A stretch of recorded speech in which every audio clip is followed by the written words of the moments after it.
I've played about 30 hours of Marathon so far in its Server Slam weekend, and let me tell you, I actually think Bungie's onto something special here. If you've been living under a rock or spent the last week in a coma, Marathon is an upcoming extraction FPS game created by Bungie, the people who brought us all Halo and Destiny, among some other titles. I won't bore you with some stupid intro about what an extraction shooter is and the history of Bungie and all that crap, so let's get right into the meat and potatoes, shall we?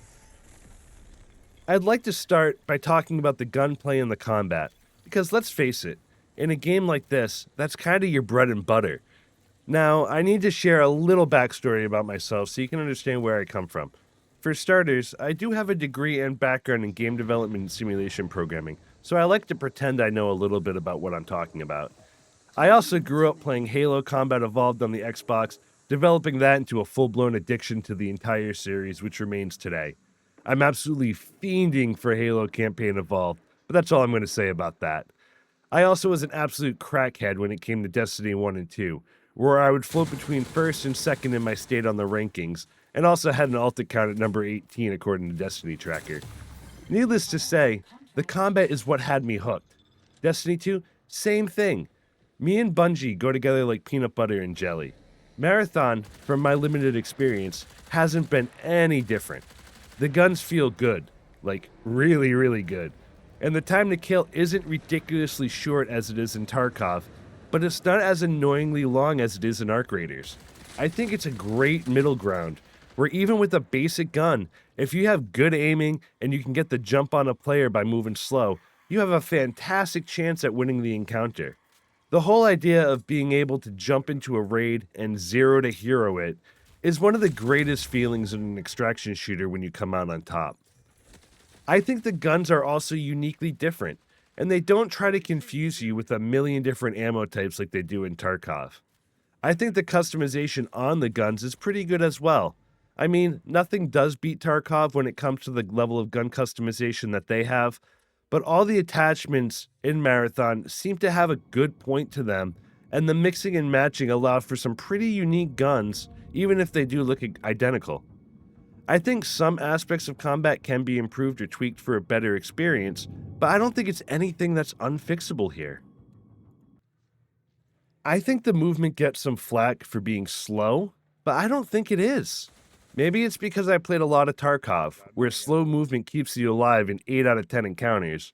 But in Marathon, I feel you can clear a lot of ground quickly, but at the same time, there's a level of caution you need to take, especially solo dealing with NPCs. Also, digging through the trader upgrades, there are many upgrades to increase things such as movement speed, stamina, and many more movement aspects. I think it's just because it's a new game, and players are low level, and that's what's making them feel like the pace is slower than it actually is going to end up being, mainly due to the balancing between early game and mid to end game loadouts. I think as people put more hours into the game, their character skills will improve, as will their knowledge, and the game will grow on you. That's a common consensus I keep seeing on the internet, is the more people give Marathon a shot, the more they're having fun with it. The game isn't really designed to be a sprint around and shoot game. Sprinting seems to be utilized best when you travel between points of interest, but when you're actually there, you should be moving slow and keeping your ear on the ground listening.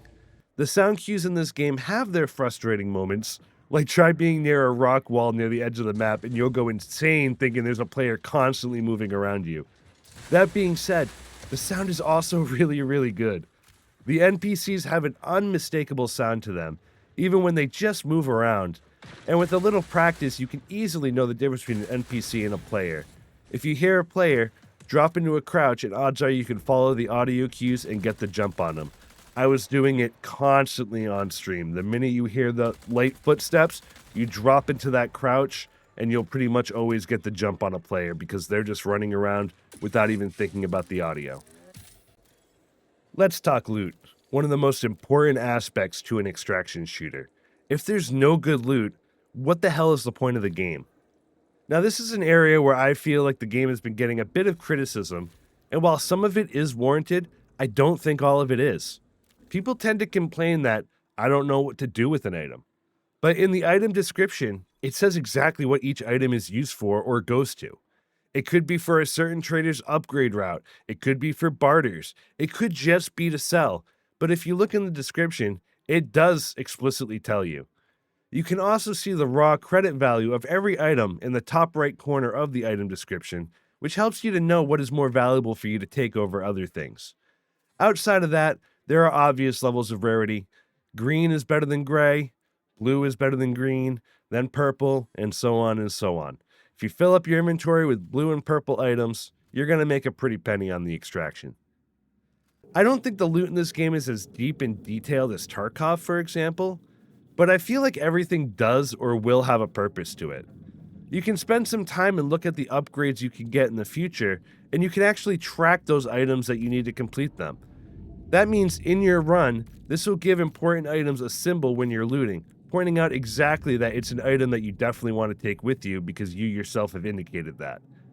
Many people are complaining about the not knowing what items are good without opening your inventory and hovering over them. This is a valid concern, okay? I don't say it's not. However, I think it can easily be fixed with a slight change to the overlay UI when you're looting. It can just tell you the modifiers or the use of the item before you loot it.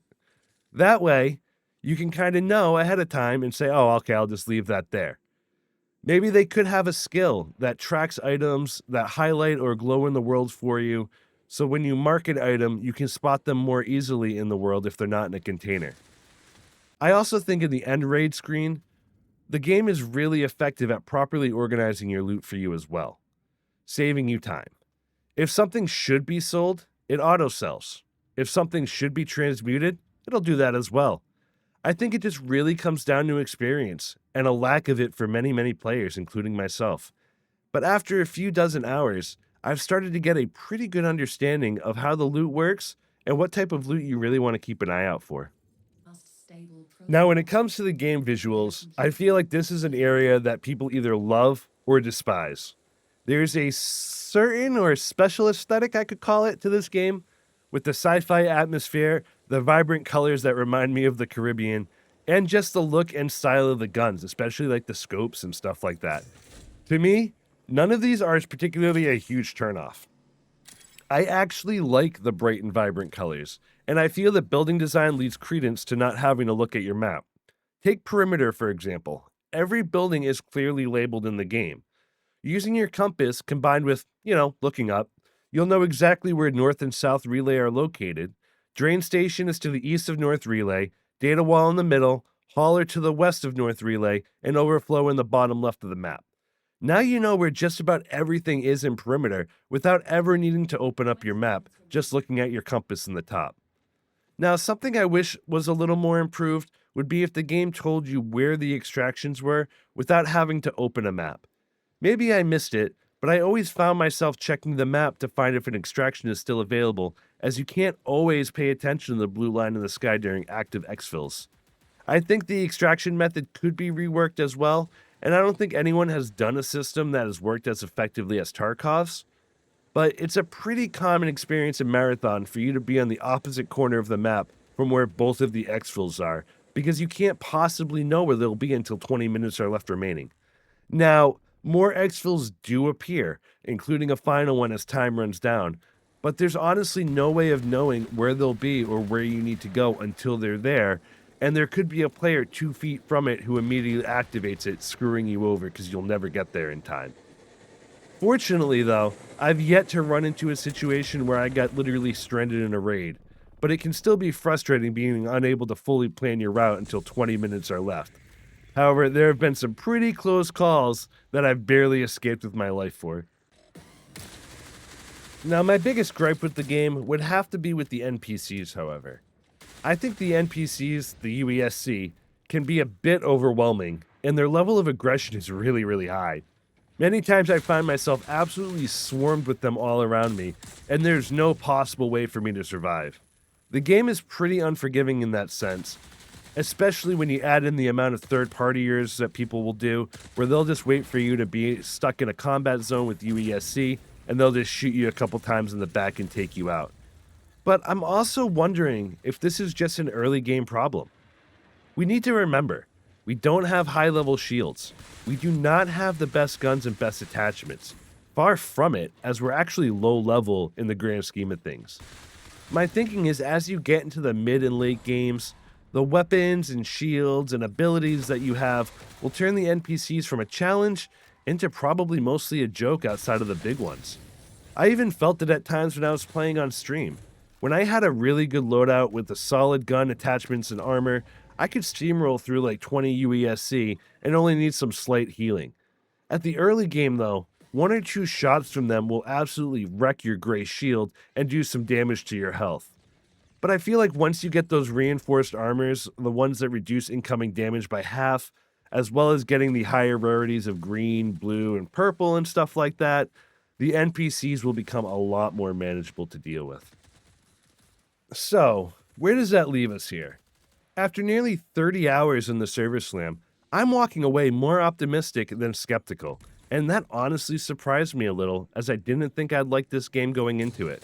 Is Marathon perfect right now? No fucking shot. There are systems that need tuning, some UI friction, some pacing quirks, the extraction flow could use refinement, but none of the issues that I've run into so far have felt fundamentally broken. They feel adjustable, they feel iterative, they feel fixable. And that to me is a huge difference. Now what does feel locked in is the core of the game. The gunfights are tense without being coin flip instant deaths, usually.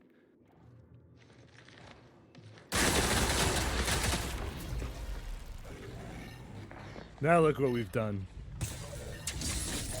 Recall window. The movement rewards thoughtful steps instead of mindless sprinting. The loot loop makes more sense the more you engage with it. And once the mechanics start clicking and you stop fighting the systems and start playing within them, that's where the fun really shines in the game. Now, this isn't Tarkov 2. It's not Arc Raiders with a Bungie skin, okay?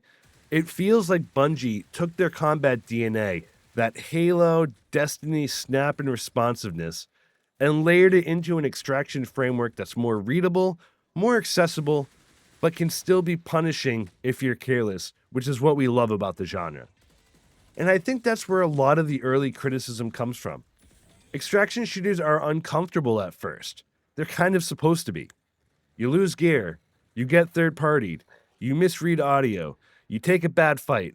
But the more time you invest, the more the systems start revealing depth instead of confusion. Imagine everyone. No one plays Tarkov and gets 20 kills on their first raid. Their first raid, they run 2 feet and get shot in the head because they have no idea what they're doing. Okay?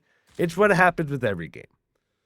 But if this was just a beta weekend and I already put in 30 hours, that tells me something personally. Now, Marathon probably isn't going to try to win over everyone on day one, and it likely never will. There's always going to be the Tarkov, Arc fanboys, and there's nothing wrong with playing the game that speaks to you personally.